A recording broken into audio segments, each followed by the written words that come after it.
Saludos y bienvenidos a otra edición de Bufete Emanueli Informa. En esta ocasión quiero brindarles una actualización sobre el proceso que se va a estar llevando a cabo en cuanto a las demandas que presentó la Junta de Control Fiscal contra los suplidores del gobierno. En un video anterior habíamos hablado de manera general sobre que se iba a estar llevando a cabo este proceso que contenía una parte extrajudicial y una parte judicial, pero que dependía de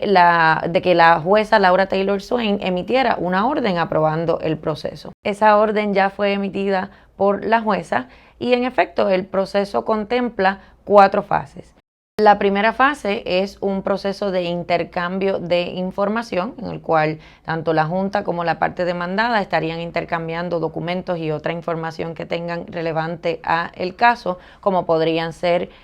facturas, órdenes de compra, pagos que se hayan realizado, contratos, entre otro tipo de información. Este intercambio de información podría llevar a que entonces la Junta determine desistir de la reclamación en contra de la parte demandada y entonces ahí terminaría el caso. Es importante señalar que este proceso es totalmente voluntario y que la parte demandada podría escoger no llevar a cabo este proceso y simplemente pues pasar al proceso de contestar la demanda como tal. Si no se da el que la Junta desista de la reclamación en esa primera fase, entonces pasarían a la segunda fase, que ya es un proceso de negociación entre las partes para llegar a una transacción. En cuanto a la cuantía de la transacción, la orden establece que si son cantidades que sean menores de 10 millones de dólares, no se requerirá intervención del tribunal para que se apruebe ese acuerdo entre las partes, y si son 10 millones de dólares o más de 10 millones de dólares, debo decir, entonces sí requeriría que se notifique y posteriormente una aprobación por parte del tribunal sobre ese acuerdo.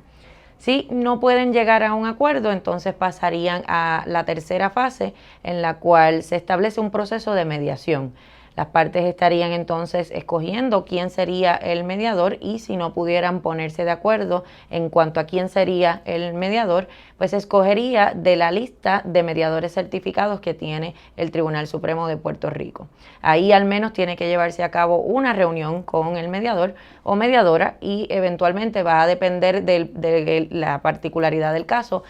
para determinar cuántas reuniones con el mediador van a ser necesarias. De ahí podría surgir un acuerdo entre las partes también, y si no logran llegar a un acuerdo, pues entonces ya lo que quedaría sería pasar a la cuarta y última fase, que es el proceso judicial como tal. Bien importante tomar nota de que la parte demandada tiene hasta el 13 de enero del 2020 para presentar la contestación a la demanda o una moción de desestimación. La orden también establece ya los términos para presentar contestaciones u oposiciones a las mociones de desestimación que se presenten, que estarían entonces en ese proceso de radicar documentos hasta el 13 de abril del 2020. Posterior a eso es que entonces comenzaría el proceso de descubrimiento de prueba entre las partes, que dependiendo del caso podría ser extenso como podría no necesariamente serlo, y una vez culmine el proceso de descubrimiento de prueba, entonces pasarían a la fecha de juicio como tal. La orden establece que la Junta tiene hasta el 1 de agosto para emplazar a las partes demandadas. Ese emplazamiento se haría por correo electrónico al abogado que ya haya comparecido dentro de alguna de las fases en representación de la parte demandada, o si no ha habido un abogado que haya comparecido en representación de la demandada, pues entonces se notificaría directamente a la compañía o persona demandada a través de correo certificado o correo electrónico. Las vistas se estarán llevando a cabo en lo que se conoce como las ómnibus, las vistas ómnibus, que son vistas que se celebran mes a mes en San Juan, en el tribunal en San Juan, donde se discuten una serie de temas relacionados a los procesos de título 3, y ahí estarían incluidos los asuntos que tengan que ver también con estas demandas a los suplidores del gobierno. Se podrían llevar vistas, se podrían celebrar vistas también en otras fechas, pero por el momento esas son las que ya están establecidas.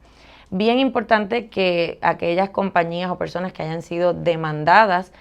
por la Junta de Control Fiscal como parte de estos procesos, se orienten con un abogado, porque ciertamente hay muchas defensas que se pueden presentar en este tipo de casos que podrían resultar en que la parte demandada pues no tenga que responder, pero sí son procesos bien técnicos que es necesario que un abogado con conocimiento sobre estos procesos los pueda atender. Estaremos presentando actualizaciones sobre lo que es este proceso y cualquier otro asunto que se lleve a cabo dentro de los procesos de Título 3 y les mantendremos informados, así que los esperamos en ediciones